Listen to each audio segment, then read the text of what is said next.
आज की इस प्रबोधन श्रृंखला में आप सभी का स्वागत है। यानी 26 अप्रैल से इस प्रबोधन श्रृंखला की शुरुआत की गई और इसका विषय रखा गया स्वराज और उसकी राजनीति। वर्तमान समय में पूरे देश में चुनाव का माहौल है। चुनाव मतलब राजनीतिक सत्ता की प्राप्ति के लिए एक तरीके से होने वाला जो वर्तमान परिस्थितियां हैं उसके हिसाब से कहा जा सकता है युद्ध है।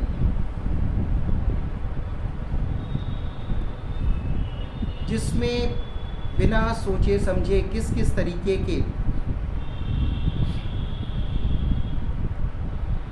अस्त्र शस्त्र इस्तेमाल किए जा रहे हैं वह भी विचारणीय प्रश्न है। लगातार राजनीति से लोग गायब होते जा रहे हैं, लोगों की सोच गायब होती जा रही है। राजनीति में कॉरपोरेट शक्तियों का लगातार वर्चस्व बढ़ता जा रहा है। हमें देखने की ज़रूरत है कि राजनीति में किस तरीके से लोगों का समावेश हो, किस तरीके से उनकी दृष्टियाँ है। इसी को समझने के लिए, इसी पर चर्चा करने के लिए इस प्रबोधन श्रृंखला की शुरुआत की गई है, जिसका विषय है स्वराज और उसकी राजनीति। आज हम सबके बीच में मुख्य वक्ता के रूप में प्रोफेसर बिमल कुमार जी हैं और हम प्रोफेसर बिमल कुमार जी से ये अनुरोध करते हैं कि वे अपने विचारों से हम सबको अवगत कराएं।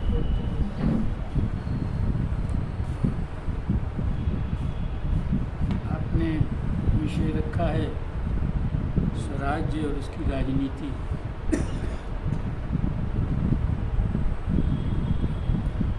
पिछले 50-60 सालों से मेरा अपना चिंतन क्रांति के इर्द गिर्द घूमता रहा है और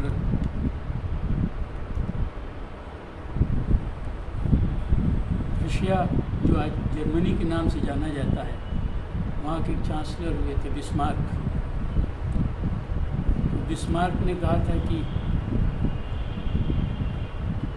politics is the art of possible. जो पॉसिबल है उसका आर्ट है। एक थिंकर हुई बाद में रोज़ा लग्जमबर्ग, कम्युनिस्ट थिंकर थी। उन्होंने क्रांति के बारे में कहा कि revolution is perceived as impossible till it occurs and thereafter it is considered as inevitable. यानी क्रांति जब तक होती नहीं है तब तक इसे असंभव समझा जाता है, और जब ये हो जाती है तो माना जाता है कि ये तो अवश्यंभावी था, इसे तो होना ही था। और सर्वोदय के एक बड़े विचारक हैं दादा धर्माधिकारी, दादा धर्माधिकारी थे। तो वो कहा करते थे, हम तो नए नए उस वक़्त जुड़े थे इस क्रांतिकार्य से, तो कहते थे कि revolution is the art of impossible. ये जो आर्ट ऑफ इम्पॉसिबल है, इसी की साधना में पिछले 60 सालों से। तो स्वराज्य की क्रांति नीति के बारे में मैं चर्चा करूँगा।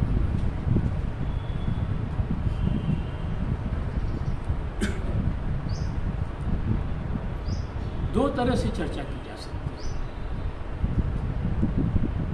है। एक तो ये कि स्वराज्य का अपना दर्शन और उस दर्शन के आधार पर क्या क्रांति नीति हो सकती है, और दूसरा कि जो वर्तमान परिस्थितियां हैं उनके संदर्भ में, और इन दोनों को जोड़ के ही करना होता है। लगभग 1998 के करीब दादा भाई नौरोजी ने भारत की अर्थव्यवस्था के बारे में कहा, जो अंग्रेज़ों का शासन था, it is un British rule in India. यानी कि अगर ब्रिटिश जिस तौर तरीके से खुद रहते हैं वो तौर तरीका अपनाया जाए तो शायद भारत का शासन ठीक हो।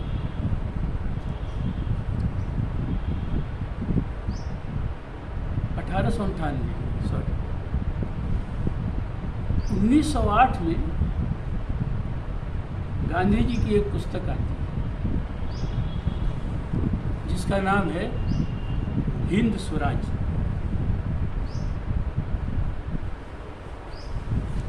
हिंद स्वराज के बारे में और कभी अलग से पूरी व्याख्या की ज़रूरत है, करना होगा।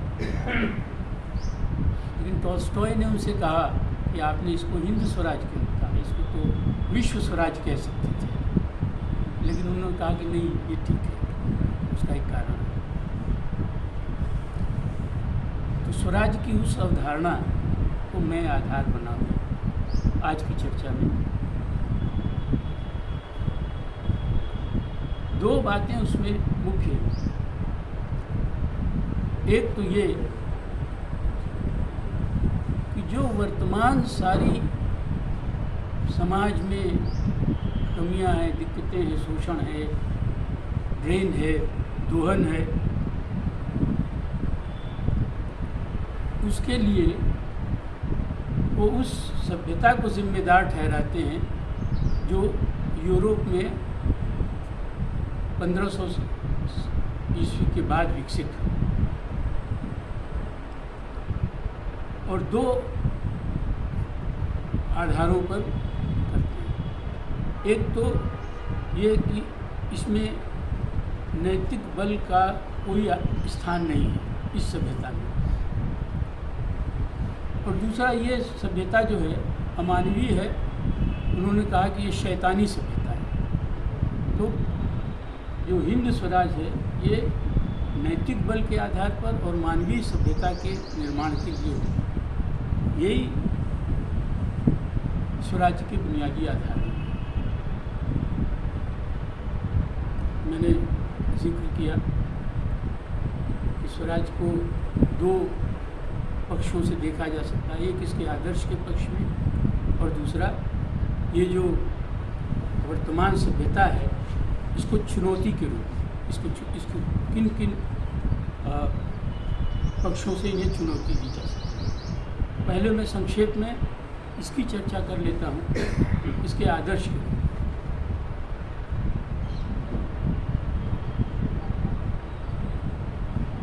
दुनिया में बहुत सदियों से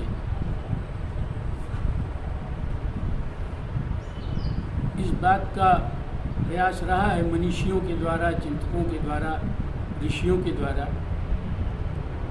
कि एक अहिंसक समाज का निर्माण। अगर ऐसा नहीं होता तो बुद्ध राजसत्ता छोड़ करके लोगों को ज्ञान देने के काम में नहीं लगते। महावीर ने ऐसा ही किया,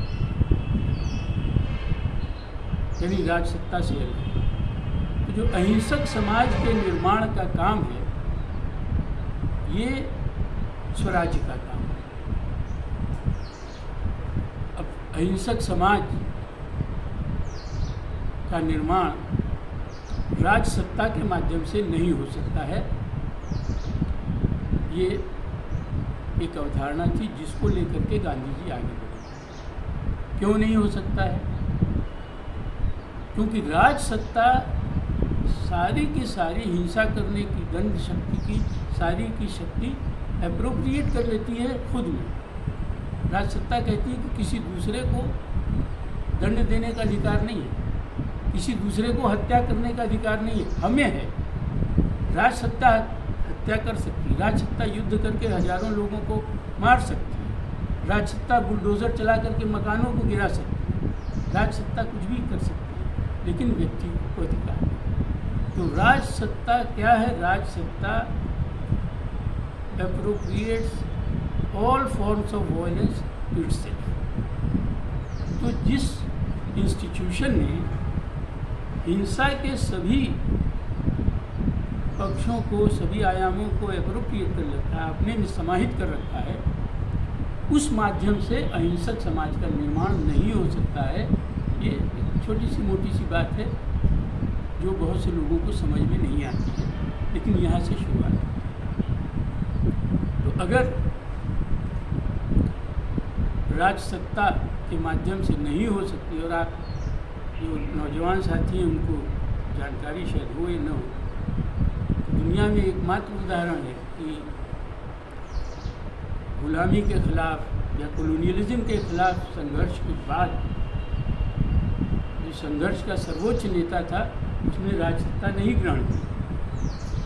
जिस दिन भारत को आज़ादी मिली 15 अगस्त 1947 को, उस दिन गांधी जी दिल्ली में सत्ता के हस्तांतरण का जो खेल हो रहा था उसमें नहीं शामिल थे। वो बंगाल में थे, जो मारकाट मची हुई थी, सांप्रदायिक हिंसा थी, उस आग को बुझाने में लगे। और जब उनसे पूछा गया कि कोई संदेश आपको देना है, तो उन्होंने कहा इसमें कुछ संदेश देने लायक है नहीं। बहरहाल वो एक अलग प्रश्न। तो पहली चीज़ तो ये है कि ये हिंसा के माध्यम से, दंड शक्ति के माध्यम से संभव नहीं है। क्यों नहीं है? क्योंकि हिंसा जो है वो आपको भौतिक चीज़ों के ऊपर कब्जा करने का माध्यम हो सकता है। अगर आप समाज में प्रेम का संबंध बनाना चाहते हैं तो कितनी भी हिंसा कर लीजिए, उससे प्रेम का संबंध बनाने का रास्ता नहीं बनेगा। अगर आप समाज के अंदर सहभागिता वाला समाज बनाना चाहते हैं तो कितनी भी हिंसा कर लीजिए, हिंसा से सहभागिता बनाने वाला समाज नहीं बनेगा। आप समाज के अंदर एक दूसरे के लिए त्याग करने वाला समाज बनाना चाहते हैं तो वो हिंसा के माध्यम से नहीं बन सकता।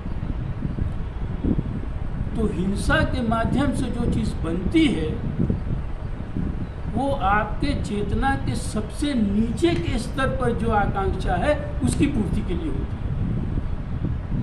चेतना के सबसे नीचे के स्तर पर जहाँ आपके अहंग की भी सबसे नीचे स्तर की तुष्टि है, वो हिंसा पूरी करती है। और स्वराज इससे उलट है। स्वराज आपके चेतना के उच्च स्तर पर आपके व्यवहार को ले जाता है। जो सार्वभौमिक जो चेतना है वो आपके व्यवहार में प्रकट हो, तो वो हिंसा से हो नहीं सकती। एक बहुत छोटी सी बात है। इसलिए नए समाज स्वराज्य के निर्माण में हिंसा की भूमिका नहीं हो सकती।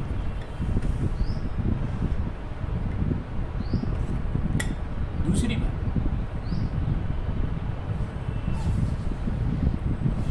मैंने अभी जैसा जिक्र किया आपसे, ये जो अहंकार है, अहंकार की चेतना, अहम की चेतना, इगोइस्टिक सेल्फ की चेतना है, ये सबसे निम्न स्तर की चेतना है। और तमाम समाजों में, इस यूरोपीय सभ्यता के आने के पहले तक तमाम समाजों में जो सामुदायिक चेतना थी, समूह की चेतना थी, consciousness which was common to all, that was considered superior to the egoistic consciousness। जो मनुष्य के अहम केंद्रित चेतना है उससे श्रेष्ठ मानी जाती थी वो चेतना जो सब में सामूहिक रूप से व्याप्त है। इसीलिए अगर सामूहिक रूप से जो व्याप्त चेतना है उससे कोई बात आ रही है तो अहम की चेतना को उसका सबऑर्डिनेट होना चाहिए होता है। यानी अहम की चेतना जो है ये प्राइम मूवर सोसाइटी की नहीं थी और नहीं हो सकती थी। तो ये जो कॉन्शियसनेस कॉमन टू ऑल, ये कहाँ से प्रकट होती? ये प्रकट होती है समुदाय से। और कैसे प्रकट होती है? आदर्श के माध्यम से और मूल्यों के माध्यम से, सामाजिक मूल्यों के माध्यम से और आदर्श के माध्यम से। ये जो यूरोपीय सभ्यता है, शैतानी सभ्यता ही, ये इसने धीरे धीरे आदर्श से और जीवन के मूल्यों से, यहाँ जो समाज विज्ञान के थोड़े से लोग होंगे वो जानते हैं कि जो हमारी स्टडीज़ हैं उसमें से जो ऑन्टोलॉजिकल पार्ट है या एक्सियोलॉजिकल पार्ट, ऑन्टोलॉजी मतलब जो लक्ष्य से आधारित या आदर्श के आधार पर विश्लेषण है, ज्ञान मीमांसा है, और एक्सियोलॉजी माने जो मूल्य मीमांसा है, वो हमारे ज्ञान मीमांसा से बाहर हो गई, पूरे विश्व में नहीं। ये मान लिया गया है कि ऑन्टोलॉजी और एक्सियोलॉजी जो है ये धर्मशास्त्र का हिस्सा होगा, ये समाज के अध्ययन का, समाज के अंदर का हिस्सा नहीं होगा। और विज्ञान तो कहता ही है कि साहब ये वैल्यू फ्री है, वैल्यू न्यूट्रल है।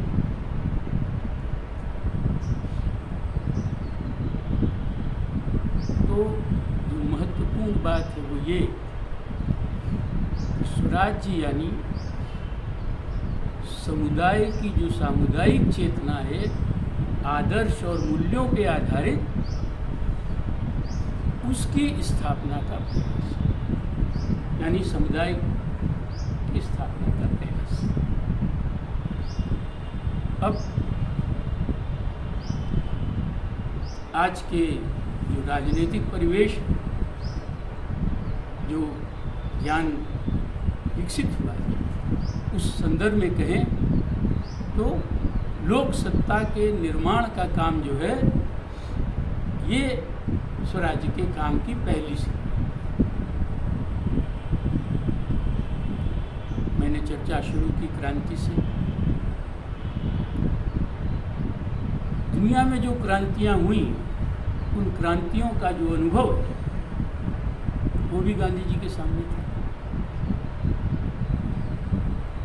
जैसे राज सत्ता हायरार्किकल, श्रेणीबद्ध समूह, ऊपर थोड़े लोगों के पास सारी पावर है, नीचे धीरे धीरे जैसे हैं उनके पास पावर कम है, और जो सबसे नीचे उनको केवल आज्ञा पालक होकर के रहना है, जो बता दिया गया उसी तरह से करना है, एक यांत्रिक मनुष्य की तरह।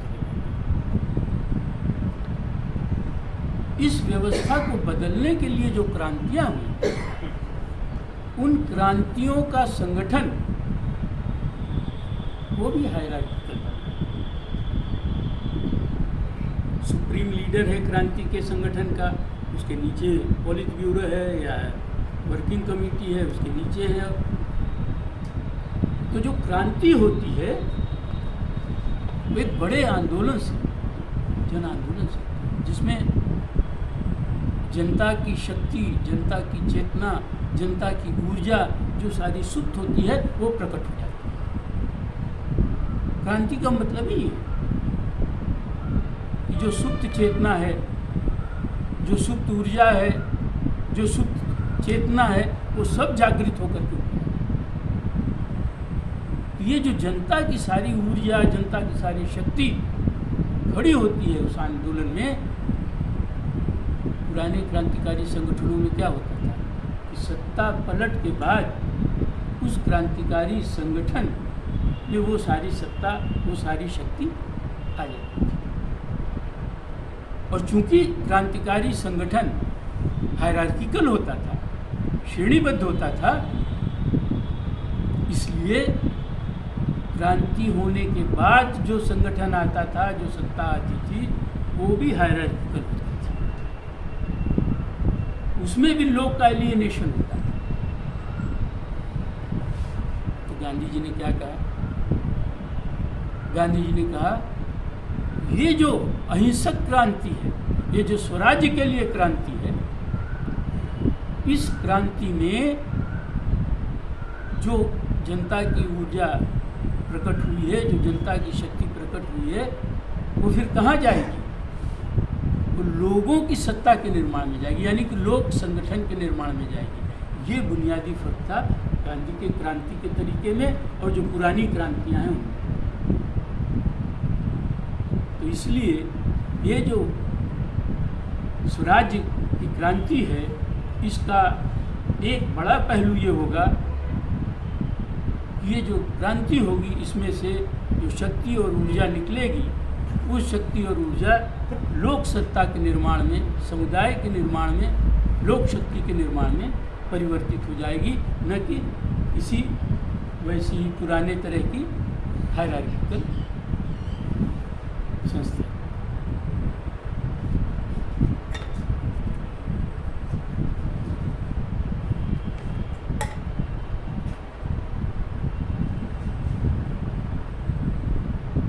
एक बड़ी, मैंने कहा संक्षेप में ये रूपरेखा रखी, और इसीलिए गांधी जी ने इस क्रांति के लिए कहा, मैंने जैसा हिंसा के बारे में चर्चा की और इसकी कि फिर इस क्रांति की प्रेरक शक्ति क्या होगी, इसके पीछे की ताकत क्या होगी। इंजन चलता है तो भाप से चलता है, उसकी चलाने की चालक शक्ति होती है, तो इस क्रांति की चालक शक्ति क्या होगी। तो कहा कि इस चालक की क्रांति शक्ति जो है वो आत्मबल होगा। और आत्मबल कैसे आएगा? आत्मबल चेतना के उच्च स्तर से आएगा। जो चेतना निम्न स्तर पर जा रही है उससे आत्मबल नहीं मिलेगा। निम्न स्तर पर जाती हुई चेतना जो है वो हमेशा लिंचिंग वाले रास्ते पर ले जाएगी, आपको हम हिंसा के रास्ते पर ले जाएगी। लेकिन अगर अहिंसक क्रांति करना है तो इसके लिए आत्मबल की ज़रूरत है, प्रेम और करुणा की शक्ति से। ये प्रेम और करुणा की शक्ति से जो प्रतिरोध करने की, विरोध करने की नई विधा थी, उसका नाम गांधी जी ने सत्याग्रह रखा। दूसरी चीज़ थी कि ये जो सारी संरचना है जो शैतानी सभ्यता ने खड़ी की है, इसके विरोध में ये जब खत्म हो जाएगी तभी हम स्वराज्य को चखेंगे, ऐसा नहीं। तो का रचनात्मक कार्यक्रम जो है वो आपको तुरंत स्वराज्य का भान कराने लगेगा। जब गांधी जी ने स्वदेशी आंदोलन में लोगों को शामिल किया तो कहा कि ये जो विदेशी वस्त्र हैं उनको पहनना छोड़ो और विदेश के ऊपर निर्भर मत करो। ये जो कॉलोनियलिज्म है ये उनको निर्भर करा रहा है। तो एक छोटा सा मंत्र दिया कि चरखा है, चरखा काटो, बनाओ और पहनो। तुम अपने आप को उस सीमा तक स्वतंत्र कर लोगे, स्वराज अपने लिए ले आओगे जिस सीमा तक तुमने विदेशी वस्त्रों को बाहर कर, उस सीमा तक स्वराज तुम तुरंत अपने यहाँ ले आओगे। यानी कि स्वराज की इस रणनीति में, क्रांति नीति में सत्ता के पलटने का इंतज़ार करने की ज़रूरत नहीं है। आप जब हैं, जहाँ हैं, वहीं से अपने स्वराज्य के निर्माण का काम शुरू कर सकते हैं। और तीसरी चीज़ उन्होंने जो की वो ये कि आश्रमों की स्थापना की और कहा कि सामुदायिक जीवन कैसे बनाया जा सकता है उसका, और उस सामुदायिक जीवन में उन्होंने दिखाया कि जाति, धर्म, खेत कोई भेद नहीं, कर्म का कोई भेद नहीं। ये नहीं कि ये बुद्धि का काम करेंगे और ये श्रम का काम करेंगे। गांधी जी जो हैं वो चरखा भी काटते थे, देश की राजनीति का भी काम करते थे और टट्टी साफ करने का भी काम करते थे। और कोचरे साहब थे जो वो थे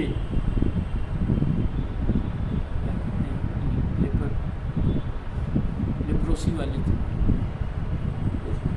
कुछ लोग छूते नहीं थे। गांधी जी वो सेवा भी करते थे सारे।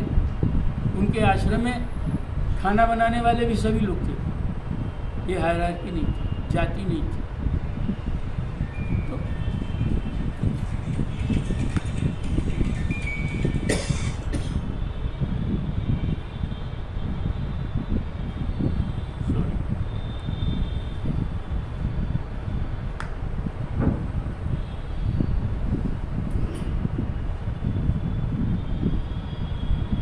तो ये जो क्रांति नीति है, ये आप जहाँ हैं वहाँ से तुरंत स्वराज्य के निर्माण का काम शुरू कर सकते हैं, ये उस क्रांति नीति का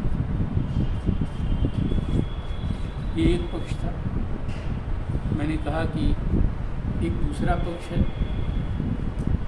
एक शैतानी सभ्यता थी और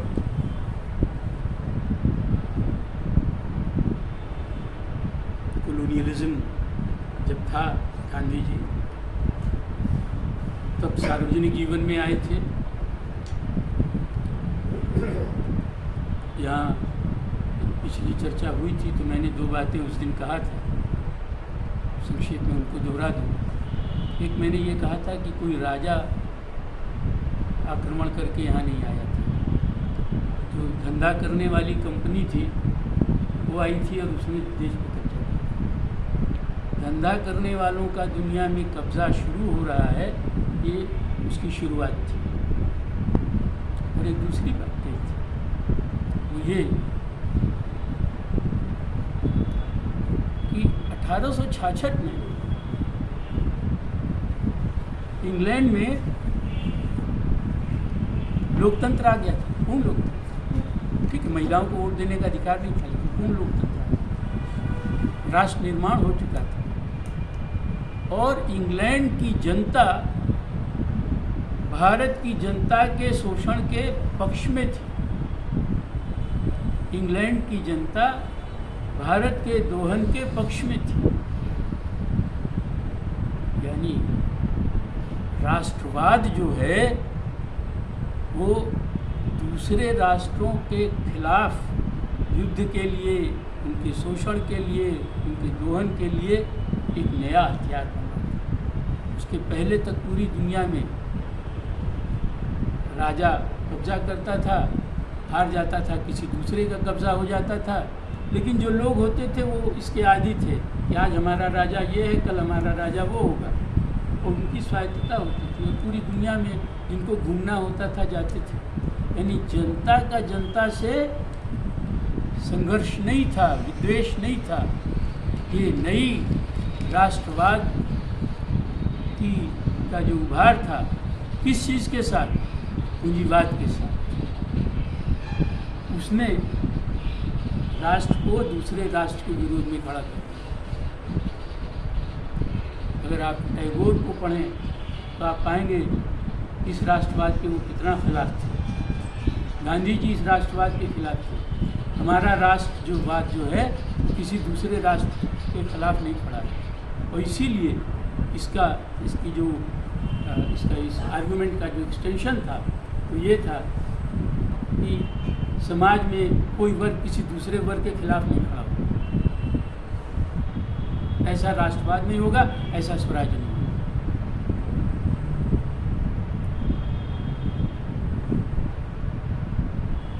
तो एक राष्ट्रवाद खड़ा हो रहा था।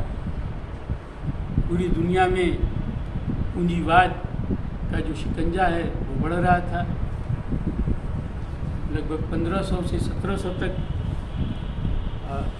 का जो काल है वो शुद्ध लूट है, जिसको कहते हैं कि एब्सोल्यूट डिप्रेडेशन का था। स्पेन के और पोर्तुगीज़ के लोग जो हैं दक्षिण अफ्रीका में जा कर के वहाँ 200 साल तक वहाँ का सोना और चांदी लूटते रहे। लेकिन लगभग 1700 के बाद मर्चेंट कैपिटलिज्म पनपने लगता है और 1750 के बाद धीरे धीरे इंडस्ट्रियल कैपिटलिज्म का उसकी शुरुआत होती है, जो 1820 के बाद बहुत बढ़ जाती है। यानी कि भारत उस दौर में मर्चेंट कैपिटलिज्म और इंडस्ट्रियल कैपिटलिज्म दोनों का शिकार था, राष्ट्रवाद का शिकार था। गांधी इस बात को विश्लेषित कर रही थी, ऐसा क्यों? जो राष्ट्र ये घोषित कर रहा है कि हम दुनिया में सबसे सभ्य हैं और दुनिया में कोलोनियलिज्म को लाने को जस्टिफाई कर रहे हैं, किस आधार पर जस्टिफाई कर रहे हैं कि हम इनको सभ्य बनाने के लिए आए। हमारा मिशन जो है वो इनको सभ्य बने, सिविलाइज करने का मिशन है।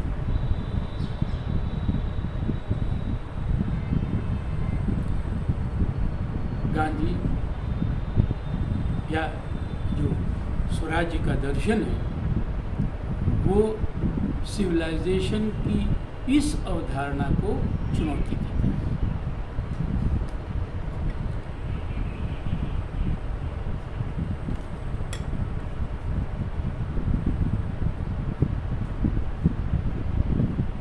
मैंने अभी थोड़ी देर पहले चर्चा में आपसे निवेदन किया था कि पूरी दुनिया में जो परंपरागत ज्ञान था कहीं का, उस ज्ञान में जो सार्वभौमिक चेतना है और जो सार्वभौमिक चेतना प्रकट होती है समुदाय के माध्यम से, उस चेतना को श्रेष्ठ माना जाता था इगोइस्टिक या इगोसेंट्रिक कॉन्शियसनेस के जो अहम केंद्रित चेतना है उसकी अपेक्षा।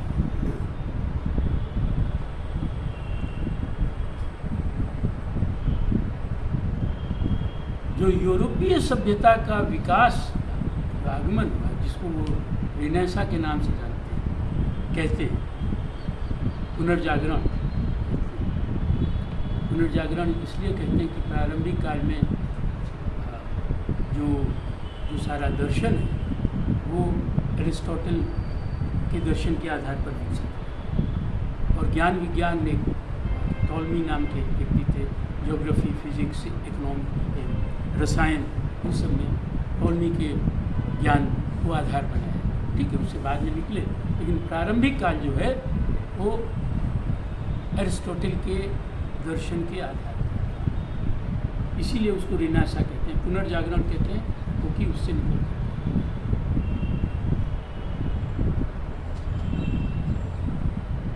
ये जो पुनर्जागरण काल है, इसमें और जो पहले का जो ज्ञान था, जो मैं सार्वभौमिक चेतना के ज्ञान कहते हैं, इसमें फ़र्क क्या है?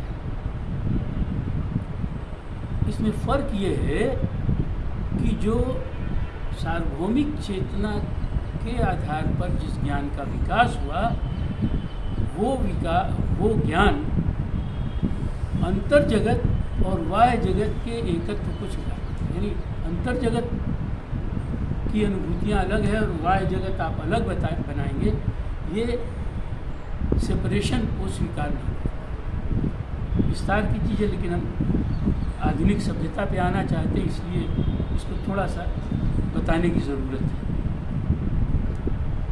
जो आधुनिक सभ्यता है, यूरोपीय सभ्यता, इसने इस जो यूनिटी है, जो अंतर जगत की और बाह्य जगत की, आप इस यूनिटी को खत्म कर। ज्ञान का स्रोत अंतर जगत है, अनुभूति का स्रोत अंतर जगत है, मूल्यों का स्रोत अंतर जगत है। शरीर के माध्यम से उस अंतर जगत में जो कुछ होता है उसको आप प्रकट करते हैं। प्रकृति अपने तरह से कैसे काम करती है वो एक पक्ष है, हालांकि आध्यात्मिक लोग उसकी व्याख्या भी दूसरे तरह से करते हैं। लेकिन मनुष्य जब कुछ निर्माण करता है बाह्य जगत में, तो उसकी धारणा पहले अंतर जगत में आती है। अगर अंतर जगत में धारणा नहीं आएगी तो बाह्य जगत में निर्माण नहीं होगा। यानी अंतर जगत और बाह्य जगत को अलग करने से दो सुविधा होती है। क्या? एक अंतर जगत जो है वो हमेशा चेतना को उच्च स्तर पर ले जाने का माध्यम है। आपने उसको जब अलग कर दिया तो बाह्य जगत में जो निर्माण कर रहे हैं उसको चेतना के उच्च स्तर पर ले जाने के जो तरीके थे उससे अलग कर दिया।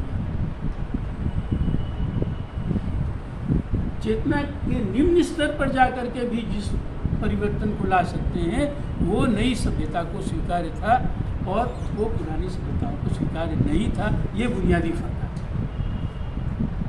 ये जो अंतर जगत और बाह्य जगत इसका जो मिलगाव हुआ, इसमें से जो ज्ञान की पद्धति और परिवर्तन की पद्धति आई वो ये कि आपको जिस चीज़ के बारे में ज्ञान करना है, जो परिवर्तन करना है उसको अदर के तरह दिखना होगा। इट इज़ नॉट, पहले क्या था कि जो कुछ है वो it was extension of the self. चेतना अगर सार्वभौमिक है तो हम आप में भी अपने को ही देखते हैं, उसी को देखते हैं। अभी ये जो चेतना आ गई ये हर चीज़ में अदर को देखती है और जब आप अदर को देखते हैं तो उसको समझने के लिए उसको ऑब्जेक्टिफाई करते हैं।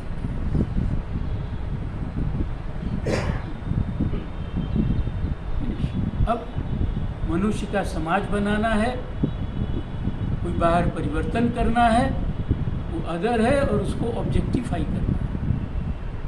एक बार आपने अदर को स्थापित कर लिया तो क्या हुआ कि गांधी जी, इस बात को समझने में गांधी जी को आसानी हो गई कि ऐसा क्या कारण है कि जो अपने यहाँ कह रहे थे कि हम लोकतंत्र लाएंगे, जो कह रहे थे कि हम अपने यहाँ समता लाएंगे, जो कह रहे थे कि हम मानवीय अधिकार स्थापित करेंगे, जो कह रहे थे कि हमारे यहाँ जो है जो सबको अधिकार मिलेंगे, मानवाधिकार होंगे, वो जहाँ कॉलोनीज़ है वहाँ लोकतंत्र नहीं आने दे रहे हैं, मानवाधिकार नहीं आने दे रहे हैं, शोषण कर रहे हैं।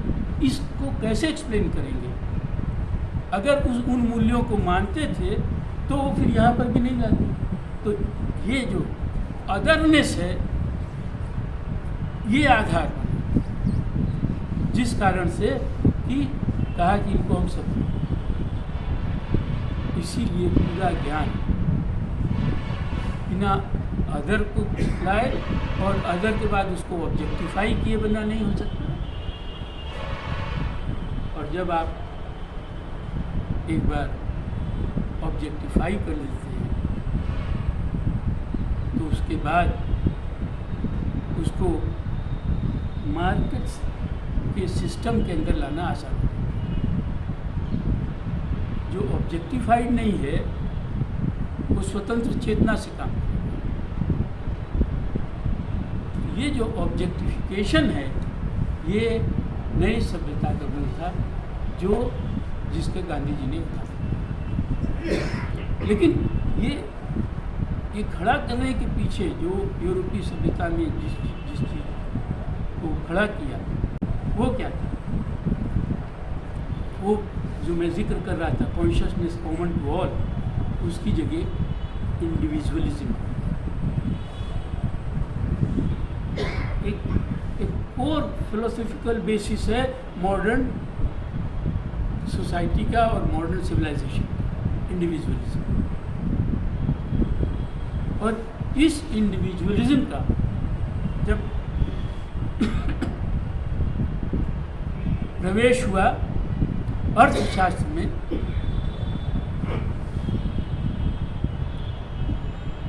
तो ये सेल्फ इंटरेस्ट है और ये सेल्फ जो है ये इगोइस्टिक सेल्फ है।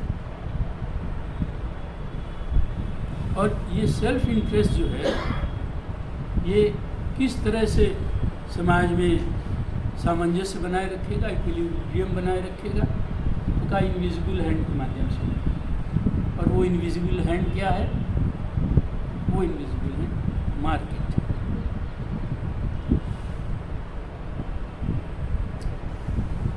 तो इस मार्केट मार्केट के विकास के और ये जो सेल्फ इंटरेस्ट आधारित पूंजीवाद है, इसके विकास के लिए ये ज़रूरी था कि पूरी दुनिया में जहाँ कहीं कम्युनिटी है, जहाँ कहीं कम्युनिटी के आधार पर एक सामुदायिक चेतना है, उसको ख़त्म किया जाए। और अगर आप पूंजीवाद के विकास का इतिहास देखेंगे तो आप पाएंगे कि जहाँ जहाँ पूंजीवाद गया है वहाँ एक पाँव से ये मार्केट का प्रवेश होता है और दूसरे पाँव से कम्युनिटी को ख़त्म किया जाता है। डिस्ट्रक्शन ऑफ कम्युनिटी पूरी दुनिया। और जहाँ कम्युनिटी का डिस्ट्रक्शन नहीं हुआ वहाँ पूंजीवाद नहीं जा सका, उसको कह दिया ये बैकवर्ड है। तो पूंजीवाद का प्रवेश अपरिहार्य रूप से इस बात से जुड़ा हुआ था कि कम्युनिटी को नष्ट कर दिया जाए, समुदाय को नष्ट कर दिया जाए। समुदाय को नष्ट कर दिया जाए यानी जो श्रेष्ठ चेतना है, सामुदायिक चेतना है, कॉन्शियसनेस कॉमन टू ऑल है, इस आधार को आप देखें। इसीलिए गांधी जी ने कहा ये शैतानी सभ्यता है।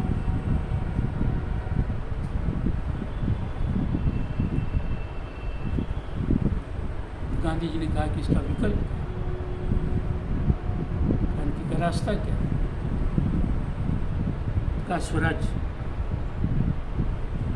ये समुदाय का स्वराज जहाँ हो सकता है, और उस स्वराज में विकल्प खड़े करो, रचनात्मक काम करो। ग्राम स्वराज्य का विचार पूंजीवाद के विकल्प के रूप में खड़ा है। अगर आप पूंजीवाद को स्वीकार करेंगे तो स्वराज्य को नहीं स्वीकार कर सकते। इसमें एक और दूसरा, मैं थोड़ा पूंजीवाद पे आऊँगा 5 मिनट में, लेकिन एक और बात जिसको समझना, ये जो यूरोपीय सभ्यता है जिसमें पूंजीवाद, ये इसकी ये जो इकोनॉमी बन रही थी, जो सेल्फ इंटरेस्ट के आधार पर और जो मार्केट के आधार पर, तो एक इकोनॉमिक एंथ्रोपोलॉजिस्ट ने कार्ल पोलियानी, उन्होंने कहा कि ये डिसएम्बेडेड इकोनॉमी। डिसएम्बेडेड इकोनॉमी का मतलब ये हुआ कि ये न तो सोसाइटी में एम्बेडेड है, न नेशन में एम्बेडेड है, न कम्युनिटी में एम्बेडेड है, यानी किसी में है नहीं। ये सबसे इसलिए ये डिसएम्बेडेड इकोनॉमी न तो राष्ट्र को बनने देगा, न सोसाइटी को बनने देगा, न कम्युनिटी को बनने देगा। ये इसलिए जो सोसाइटी में एम्बेडेड हो, सोसाइटी के वैल्यूज़ में, सोसाइटी के आदर्श में, जो कम्युनिटी के आदर्श में, कम्युनिटी के आदर्श में एम्बेडेड हो, जो उसमें जुड़ा हुआ हो, वैसे इकोनॉमी को खड़ा करने की बात गांधी करते हैं, इसके इस सिविलाइजेशन को के खिलाफ।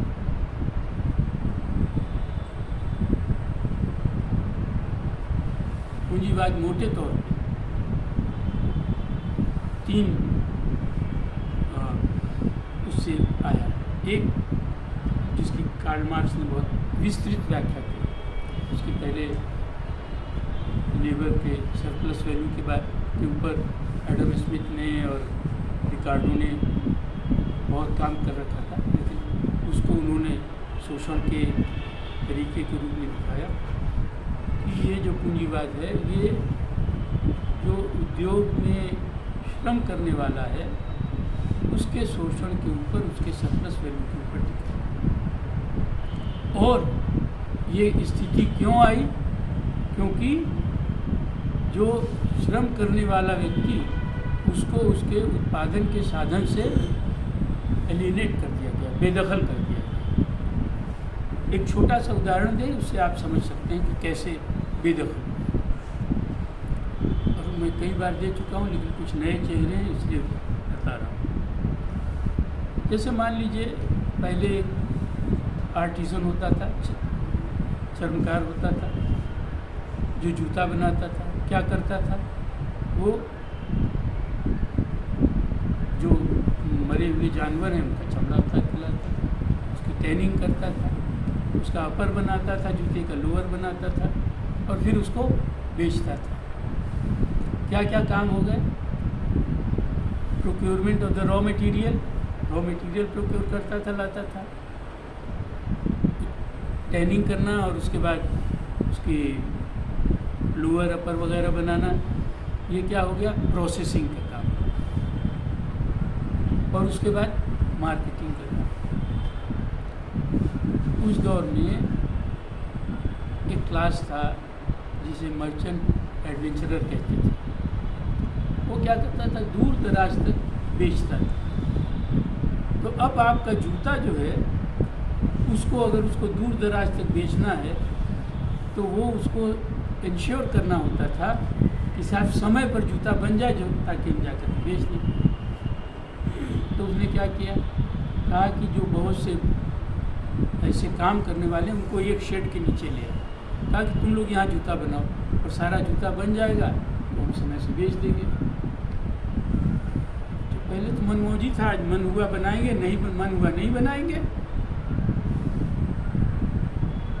फिर क्या हुआ कि उन्होंने कहा कि समय से आना है और कभी पता लगा चमड़ा आया नहीं आया, तो जो रॉ मटेरियल जितना है उसके ऊपर हमारा कंट्रोल होना चाहिए, रॉ मटेरियल। और जहाँ हम मार्केट कर रहे हैं वो मार्केट में हम समय पे सप्लाई करेंगे, ये इंश्योर होना चाहिए। फिर देखा कि नहीं, ये जो शेड के अंदर भी हैं ये कभी कभी काम नहीं करते हैं, तो इनको कहा कि अब तुम्हारा काम जो है केवल प्रोसेसिंग करने का है, अब तुम जो है इस काम से प्रोक्योरमेंट ऑफ रॉ मटेरियल और मार्केटिंग दोनों से बाहर कर दिया। और फिर थोड़ी सी टेक्नोलॉजी आई तो ये जो उत्पादन करने का साधन है उससे भी बेदखल कर दिया। तो ये जो तीन चीज़ें हुई, इसमें से पूंजीवाद का विकास हुआ। क्या क्या हुआ? पूरी दुनिया में जहाँ कहीं रॉ मटेरियल है उस रॉ मटेरियल को प्रोक्योर करने की ताकत पूंजीवाद ने अपने हाथ में। मैंने आपको एक बताया, पूरी दुनिया में इनके माल को बिक सके ये अधिकार इन्होंने ले लिया मार्केट के माध्यम से, ये अधिकार। और प्रोसेसिंग के लिए जो टेक्नोलॉजी का विकास था, जो सेंट्रलाइज हो सकता था, वो इस कारण से तो गांधी जी ने कहा जो नया समाज बनेगा उसमें हम ऐसी टेक्नोलॉजी नहीं आने देंगे जिसमें लेबर जो है वो अपने उत्पादन के साधन से एलिएनेट हो। ये जो रॉ मटेरियल है, पूरे दुनिया में जो संसाधन है, इन संसाधनों पर उनका भी अधिकार होगा जो उस क्षेत्र के लोग, यानी केंद्र में बैठे हुए लोगों का नहीं। ये दूसरी चीज़। तो अगर आप देखें, लोग समझते हैं, मैं 5 मिनट और लोग समझते हैं कि जो दुनिया में पर्यावरण का सवाल है वो उत्पादन के सवाल से और इकोनॉमी के स्ट्रक्चर के सवाल से अलग है, जबकि हकीकत ये है कि पूरी दुनिया में जो पर्यावरण का सवाल आया है वो इसी कारण से आया है कि पूरी दुनिया के संसाधन के ऊपर इनके कंट्रोल की बात है। और ऐसी टेक्नोलॉजी आ रही है जिससे कि ये पर्यावरण जो है वो प्रभावित हो रहा है। तो जो स्वराज्य की क्रांति नीति है वो संसाधनों के ऊपर परंपरागत स्थानीय समुदायों के नियंत्रण को स्वीकार करता है। स्वदेशी जो है ये इसके लिए कहते हैं ना, preference for the neighbourhood over the distance. जो दूर की से आ रहा है उसकी अपेक्षा जो आपके बगल में बन रहा है नेबरहुड में, उसको स्वीकार। तो क्या होगा? अपने आप इस पूंजीवाद के खिलाफ एक नए समाज की रचना का आधार। एक और चीज़ इस नई सभ्यता में, मैंने चेतना की बात की, मैंने पूंजीवाद की बात की, इशारा हमने किया था राष्ट्रवाद।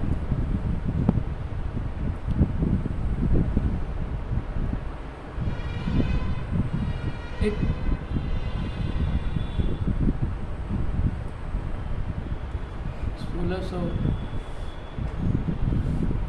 1600 से 1648 तक यूरोप में बहुत आपस की युद्ध हुई। उसके बाद एक समझौता हुआ जिसे ट्रीटी ऑफ वेस्टफैलिया के नाम से जाना जाता है।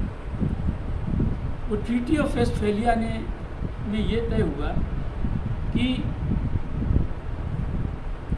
जो राज्य हैं उन राज्यों की सीमा को बदला नहीं जा सकता है। यानी कि उसके पहले तक ये होता था कि राजा जहाँ तलवार जहाँ तक अश्वमेध का घोड़ा जहाँ तक जाएगा वहाँ तक हमारा राज्य, हमारी तलवार के बल पे जहाँ तक जाएंगे वहाँ तक राज्य होगा। पहली बार ट्रीटी ऑफ वेस्टफैलिया से ये निर्धारित हुआ कि राज्य जो है ये इसके भूभाग को सुनिश्चित किया जाएगा, इसमें छेड़छाड़ नहीं। सैद्धांतिक रूप में व्यवहार में बहुत कुछ हुआ, बहुत कुछ बदला, लेकिन सैद्धांतिक रूप इसमें से राष्ट्र का जन्म। दो चीज़ें इसमें से आती हैं। एक चीज़ ये कि पहले जो सॉवरेनिटी का सोर्स था, संप्रभुता का जो सोर्स था, वो राजा की तलवार होती थी और उसका जनता से कुछ लेना देना नहीं था। पहली बार राष्ट्र के इस विचार के कारण ये बात आई कि जो संप्रभुता है ये लोगों में निहित है, जनता में निहित है।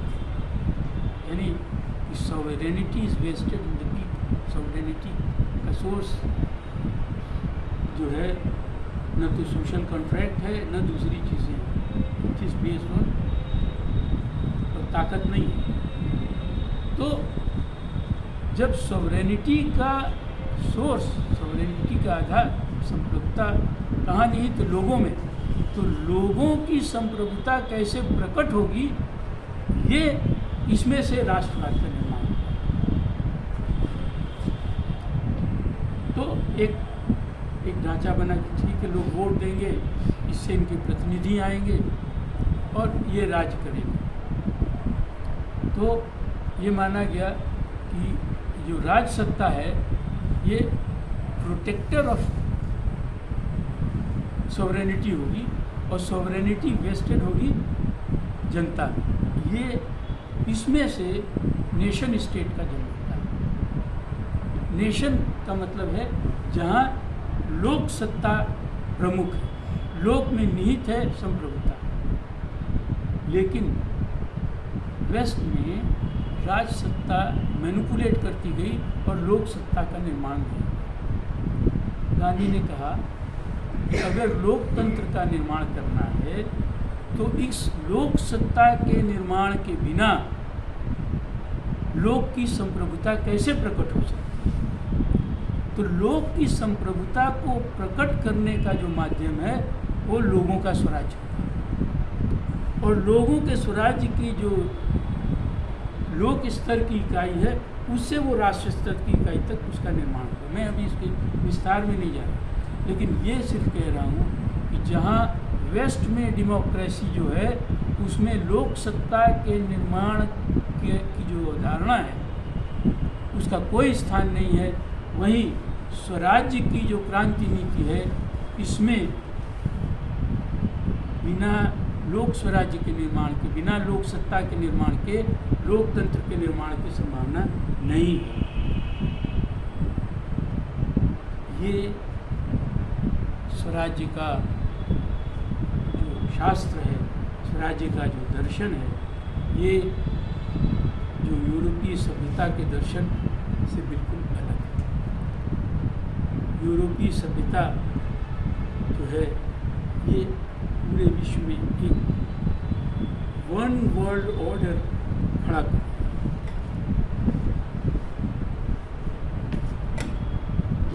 और गांधी जी ये समझते थे कि आज़ादी मिलने के बाद वन वर्ल्ड ऑर्डर के निर्माण का काम रुकेगा नहीं, वो दूसरे तरह से होगा, जैसे मार्केट के माध्यम से। स्वराज्य की जो कल्पना है ये वन वर्ल्ड ऑर्डर को चुनौती देती है और इसीलिए बहुत शातिराने ढंग से मैं गंभीरता से अपने शब्दों का इस्तेमाल कर रहा हूँ, बहुत शातिराने ढंग से स्वराज्य का स्थान विकास ने ले लिया। पूरी दुनिया में ये विचार तो था नहीं, लेकिन जहाँ भारत में ये विचार था वहाँ स्वराज्य का स्थान राजनीति के कारण और अन्य कारणों से विकास ने ले लिया। जो विकास है ये वन वर्ल्ड ऑर्डर के साथ सहअस्तित्व में रहने वाला है, वन वर्ल्ड ऑर्डर को स्वीकार करने वाला है। जैसे वर्ण व्यवस्था में शूद्र और ब्राह्मण दोनों सहअस्तित्व में रह सकते हैं, वो एक ही व्यवस्था का। इसलिए ये मत समझिएगा कि वन वर्ल्ड ऑर्डर का मतलब ये होगा कि ये उसमें शोषण और दोहन नहीं होगा, वो शोषण और दोहन वाला ही है। लेकिन स्वराज्य जो था ये वन वर्ल्ड ऑर्डर को चैलेंज करने वाला था। आज हम जिस स्थिति में हैं उसमें राजसत्ता उस वन वर्ल्ड ऑर्डर की चेरी। इसीलिए मैं मोदी जी को कभी भी दोषी नहीं मानता। वो इस वन वर्ल्ड ऑर्डर के बनाने का जो दुनिया भर में अभियान है उसका एक मोहरा मात्र है, और अगर वो उस दिशा में नहीं जाएंगे तो उनको हटा के कोई दूसरा आ जाएगा जो उस दिशा में जाएगा। इसलिए ये लड़ाई बड़ी गंभीर है। ये लड़ाई ऐसा समझना कि केवल लोकल है, केवल राष्ट्रीय स्तर की है, ऐसा नहीं है। एक ग्लोबल प्रोसेस है, उसको चैलेंज करने वाला जो विचार है वो स्वराज्य का विचार है। धन्यवाद।